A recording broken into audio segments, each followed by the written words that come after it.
네, 신협 유튜브 구독자님들 안녕하세요. 조선일보 김지섭 기자입니다.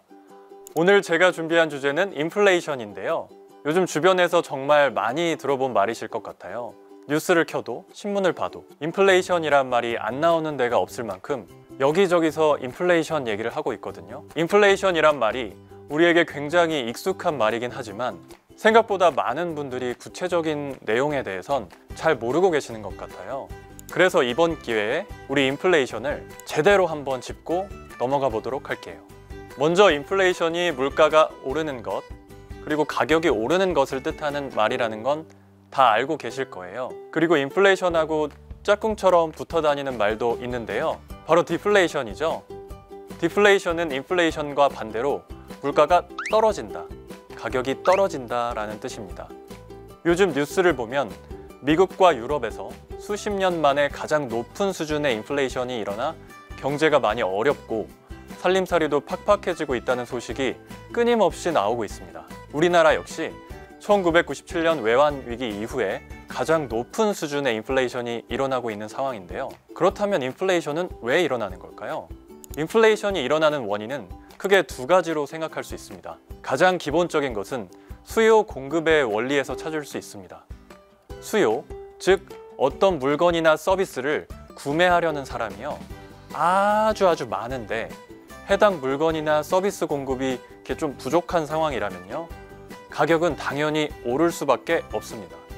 네, 우리는 보통 이런 현상을요, 수요 인플레이션이라고 합니다. 또 다른 요인도 있는데요.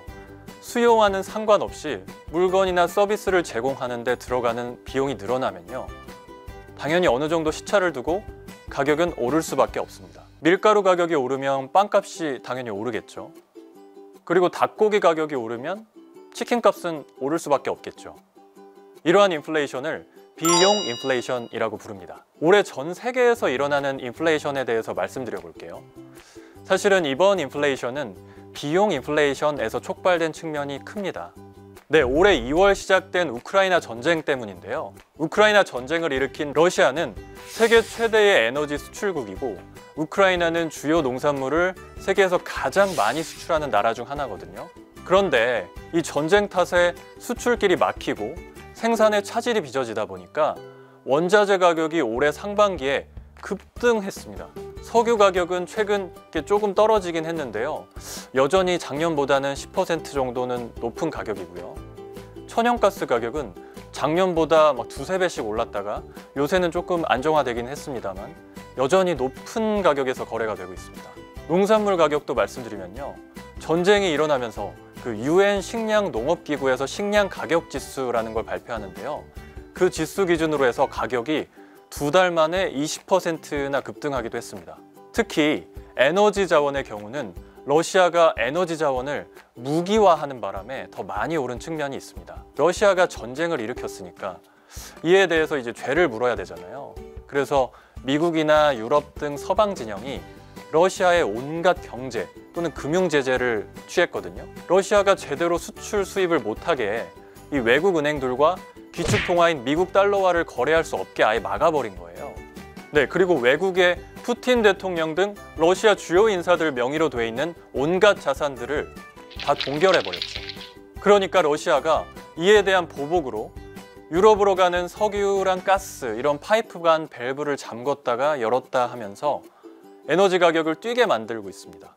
유럽은 러시아산 에너지 의존도가 40%나 되거든요. 그렇다 보니까 러시아의 보복에 가장 취약한 지역이라고 할 수 있습니다. 네, 그래서 유럽에서는 난방 수요가 많은 겨울이 오기 전에 에너지 비축량을 늘려야 한다면서 찬물 샤워를 하거나 또 밤에 상점 간판을 끄는 등 대대적인 에너지 절약 캠페인까지 벌이고 있습니다.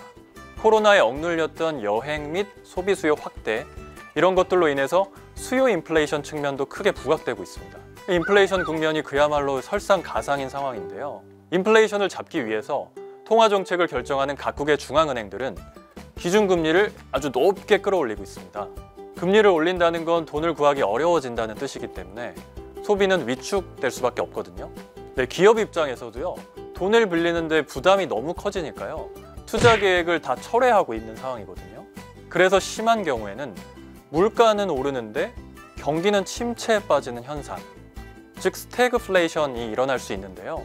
스태그플레이션이라는 특수한 용어가 생긴 이유는 물가는 오르는데 경기는 안 좋은 경우가 발생하게 되는 건데요. 이렇게 되면 골치가 아파집니다. 일반적인 인플레이션이라면 금리를 조금 올려서 경기를 식혀줄 수 있겠죠. 그러면 경제가 과열되지 않게 정상화시켜주는 긍정적인 역할을 합니다. 그런데 스태그플레이션 하에서는 물가를 잡으려고 금리를 올리는데 이렇게 되면 시중에 돈이 많이 안 돌게 되잖아요. 그러면 경기는 당연히 가라앉고 침체 상황이 더 악화되거나 길어질 수 있다는 그런 딜레마에 빠지게 됩니다. 그동안은 금리를 아주 많이 올리는데도 물가는 계속 오르는 상황이 이어졌어요. 금리 올리는 거랑 상관없이 전쟁은 계속되고 있고 그래서 원자재 가격은 계속 오름세를 보였죠. 그러니까 소용이 없었던 거죠. 금리를 올리는 게요. 그런데 요즘은 물가가 그래도 조금 꺾이는 모습들이 약간씩 나타나고는 있거든요.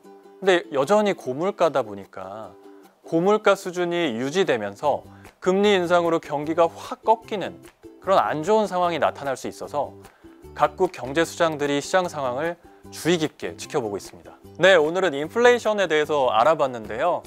요즘 치킨값도 2만 원을 훌쩍 넘고 마트에 가보시면 채소, 고기, 과일 이런 것들의 가격이 예전보다 확실히 많이 올랐다는 느낌을 자주 받으실 겁니다. 우리가 피부로 느낄 만큼 가격이 크게 오른 상황인데요. 네, 우크라이나 사태가 하루속히 마무리돼서 평화를 되찾고 또 전 세계가 고통받는 인플레이션 문제도 빨리 해결됐으면 좋겠습니다.